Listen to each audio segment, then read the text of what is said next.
Yangilangan Cobalt nima funksiyalar qo'shildi? Zavod tomonidan 43 ta yangi funksiya qo'shildi deyapti. Sizlarga bir boshdan sanab o'tamiz. Bu birinchi bo'lib aqlli sensorli monitor qo'shilgan ekanlar. Undan tashqari tablosiga bitta baho berasizlar. Malibu 2 ning tablosi qanday bo'lsa, xuddi o'shaqa tablo.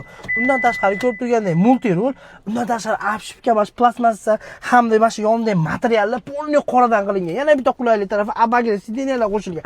Undan tashqari kojalar qo'shilgan. Ya'ni har bitta sideniya endi kojadan bo'ladi. Undan tashqari tomonida nima o'zgarishlar bor deydiganlarga birinchi bo'lib orqa tomondan olamiz. Qaranglar, kapotini 2 marta ezasiz, o'zi avtomatik ochiladi. Pastida oldin nikkel bo'lgan, shunisini qora qilib qo'yishgan xolos. Bizning JMDlar shu bitta oq joyini qora qilib 5 million qo'shib berishaveradi. Undan tashqari ko'rib turganlaringdek nima farqi bor? Birinchi bo'lib eng odamlar Cobalt minadiganlar qiynaydiganlar, kompyuterda muammosi bo'ladi. Kompyuter yangilangan.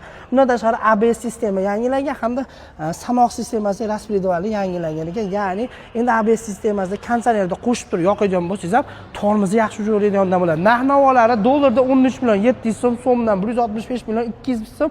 Midnight Style ko'rinsa 156 million bo'lar ekan. Hozir biz JMda Marg'ilonda filialdamiz, ya'ni kombinatda pastda nomerlar qoldiramiz. 3-noyabrdan shartnoma berish boshlanar ekan. Diyoringizdan oldin sizlarga ozmon sizlarga bonus, chexol, mixollar qo'shib berishadi. Sog' bo'linglar.